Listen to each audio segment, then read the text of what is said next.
ব্রজভূমির আকাশে তখন চিরন্তন বসন্ত। যমুনার জল ধীরে বয়ে চলেছে, তার ঢেউয়ে সূর্যের আলো ঝিলমিল করছে। কদম আর বকুলের সুবাসে ভরে উঠেছে বনভূমি। এই পবিত্র ব্রজেই জন্ম নিয়েছিল এক অলৌকিক প্রেম, রাধা ও কৃষ্ণের প্রেম। এই প্রেম কেবল মানুষের মধ্যে সীমাবদ্ধ নয়, এটি আত্মা ও পরমাত্মার মিলনের প্রতীক। কৃষ্ণের আবির্ভাব মথুরায় কংসের অত্যাচারে যখন পৃথিবী কাঁপছিল, তখন ভগবান বিষ্ণু কৃষ্ণরূপে অবতীর্ণ হলেন। দেবকী ও বাসুদেবের অষ্টম পুত্র কৃষ্ণ জন্ম নিলেন গভীর রাতে। জন্মের পরেই তিনি গোকুলে নন্দ ও যশোদার কাছে পৌঁছে গেলেন।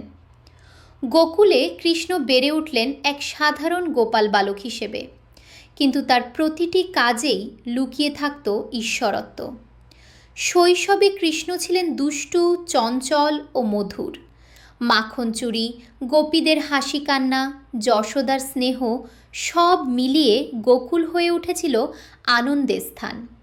কিন্তু এই আনন্দের কেন্দ্রবিন্দুতে ধীরে ধীরে আবির্ভূত হচ্ছিল এক অনন্য রমণী, রাধা। রাধার পরিচয়।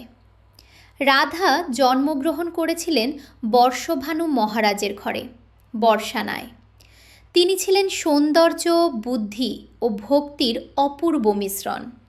রাধার চোখে ছিল গভীরতা, হাসিতে ছিল মাধুর্য, আর হৃদয়ে ছিল সীমাহীন প্রেম। তিনি শুধু এক গোপী নন, তিনি ছিলেন ব্রজের প্রাণ। শৈশবেই রাধা ও কৃষ্ণের পরিচয়।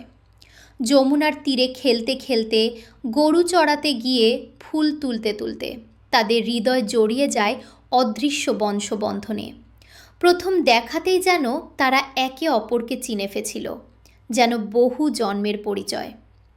প্রেমের সূচনা কৃষ্ণ যখন বাঁশি বাজাতেন, তখন রাধার হৃদয় থমকে যেত। সেই বাঁশির সুরে ছিল আহ্বান, ছিল মায়া, ছিল প্রেমের ডাক। রাধা সব কাজ ফেলে ছুটে যেতেন কৃষ্ণের কাছে।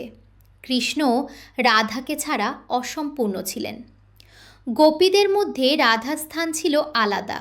তিনি ছিলেন কৃষ্ণের হৃদয়ের রানী। কুঞ্জবনে যমুনার তীরে পূর্ণিমার রাতে রাধা ও কৃষ্ণের লীলা চলত। এই লীলা ছিল পবিত্র, কামনাহীন, নিখাত প্রেমে ভরা। এখানে দেহের আকর্ষণ নয়, ছিল আত্মার টান।